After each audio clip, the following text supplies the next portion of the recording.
മലയാള സിനിമയുടെ തന്നെ മെഗാസ്റ്റാർ എന്നതിൽ നിന്നും എതിരാളികൾ ഇല്ലാത്ത ഒരു അഭിനയ ചക്രവർത്തി എന്ന പദവിയിലേക്കാണ് മമ്മൂട്ടി ഇപ്പോൾ എത്തി നിൽക്കാൻ തുടങ്ങിയിട്ട് നാളുകൾ ഏറെ.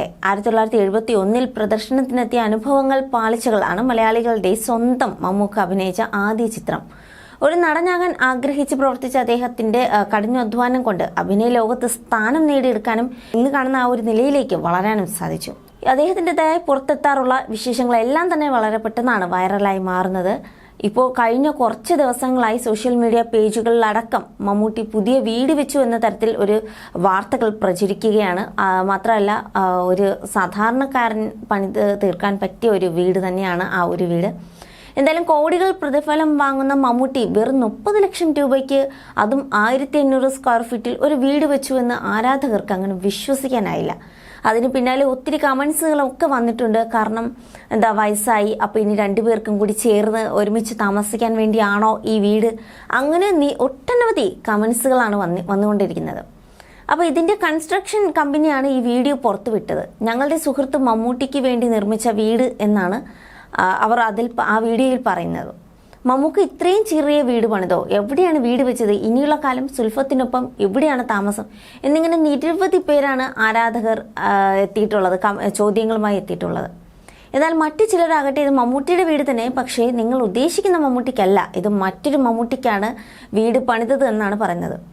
അതെ, അത് സംഭവം സത്യമാണ്. ഇത് നമ്മുടെ മെഗാസ്റ്റാർ മമ്മൂട്ടിയല്ല. ആളുകൾ, പ്രേക്ഷകർ, ഇത് ആരാധകർ അല്ലെങ്കിൽ തെറ്റിദ്ധരിച്ചിരിക്കുകയാണ്. കാരണം ഇത് ആ കൺസ്ട്രക്ഷൻ പണിതത് മമ്മൂട്ടി എന്ന് പറയുന്ന ഒരു സാധാരണക്കാരനായ ഒരു വ്യക്തിയുടെ വീട് തന്നെയാണ്. അത് അവരുടെ സുഹൃത്ത് എന്ന് ഉള്ളത് കൊണ്ട് തന്നെ അത് അങ്ങനെ പ്രത്യേകം മെൻഷൻ ചെയ്തപ്പോൾ ആരാധകർ തെറ്റിദ്ധരിക്കുകയാണ് ഉണ്ടായത്. അതായത് മമ്മൂട്ടി, മെഗാസ്റ്റാർ മമ്മൂട്ടിയുടെ വീടല്ല, അതൊരു സാധാരണക്കാരായ മമ്മൂട്ടിയുടെ വീടാണെന്നാണ് കറക്റ്റായിട്ടുള്ള ഒരു കാര്യം.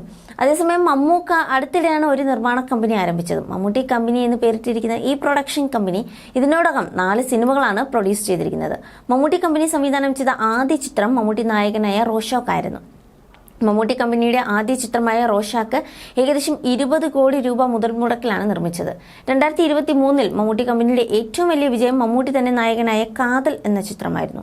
കാതലിന്റെ സക്സസ് മീറ്റിനിടയിൽ മമ്മൂട്ടി തന്റെ നിർമ്മാണ കമ്പനിയെക്കുറിച്ച് പറഞ്ഞ വാക്കുകളും ശ്രദ്ധ നേടിയിരുന്നു. നമ്മുടെ പ്രൊഡക്ഷൻ കമ്പനി അങ്ങനെ പല പ്രാവശ്യം പ്രൊഡ്യൂസ് ചെയ്തിട്ടൊക്കെ ഉണ്ടെങ്കിലും ഞാൻ പല പ്രാവശ്യം തോറ്റുപോയ ഒരാളാണ്. എൻ്റെ പേരിൽ തന്നെ തുടങ്ങിയതുകൊണ്ടാണ് തരക്കേടില്ലാതെ പോകുന്നു. വലിയ കുഴപ്പങ്ങൾ ഒന്നും ഉണ്ടായിട്ടില്ല.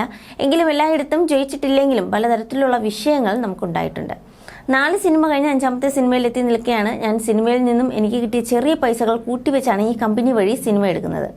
അത് പൂർണ്ണമായും നഷ്ടപ്പെടാതെ ചെറിയ ചെറിയ ലാഭങ്ങൾ എനിക്ക് തന്ന് പ്രോത്സാഹിപ്പിക്കുന്നുണ്ട് നിങ്ങൾ എന്നെ. അതിനു നന്ദി എന്നാണ് മമ്മൂട്ടി പറഞ്ഞത്. മമ്മൂട്ടി കമ്പനി നിർമ്മിക്കാൻ പോകുന്ന അടുത്ത ചിത്രം മമ്മൂട്ടി നായകനാവുന്ന ടെർബോ ആണ്. മിഥുൻ മാനുവൽ തോമസ് രചന നിർവഹിച്ചിരിക്കുന്ന ആക്ഷൻ ചിത്രത്തിന്റെ ചിത്രീകരണം പൂർത്തിയായി. കണ്ണൂർ സ്ക്വാഡ്, കാതൽ ദി കോർ വിജയങ്ങൾ ശേഷം മമ്മൂട്ടിയുടെ കമ്പനിയുടെ ബാൻഡിൽ 70 കോടി ബജറ്റിലാണ് സിനിമ നിർമ്മിച്ചത്. അതേസമയം ഭ്രമയുഗം എന്ന ചിത്രമാണ് മമ്മൂട്ടിയുടേതായി ഒടുവിൽ പുറത്തെത്തിയത്. ബ്ലാക്ക് ആൻഡ് വൈറ്റിലെത്തിയ ചിത്രം ബോക്സ് ഓഫീസിലും വലിയ പ്രതികരണങ്ങൾ സൃഷ്ടിച്ചിരുന്നു. ബ്ലാക്ക് ആൻഡ് വൈറ്റിലൊരുങ്ങിയ പരീക്ഷണ ചിത്രം 60 കോടിയാണ് ചിത്രം ആഗോള വ്യാപകമായി വാരിയത്. മലയാളത്തിൽ മാത്രമല്ല തമിഴ്, തെലുങ്ക്, ഹിന്ദി ഭാഷകളിലും ചിത്രം വലിയ സ്വീകാര്യത നേടി. കൊടുമൺ പോറ്റിയുടെ പിന്നിലെ നിഗൂഢതയും അയാളുടെ മാന്ത്രികതയുമാണ് സിനിമയുടെ ഉള്ളടക്കം.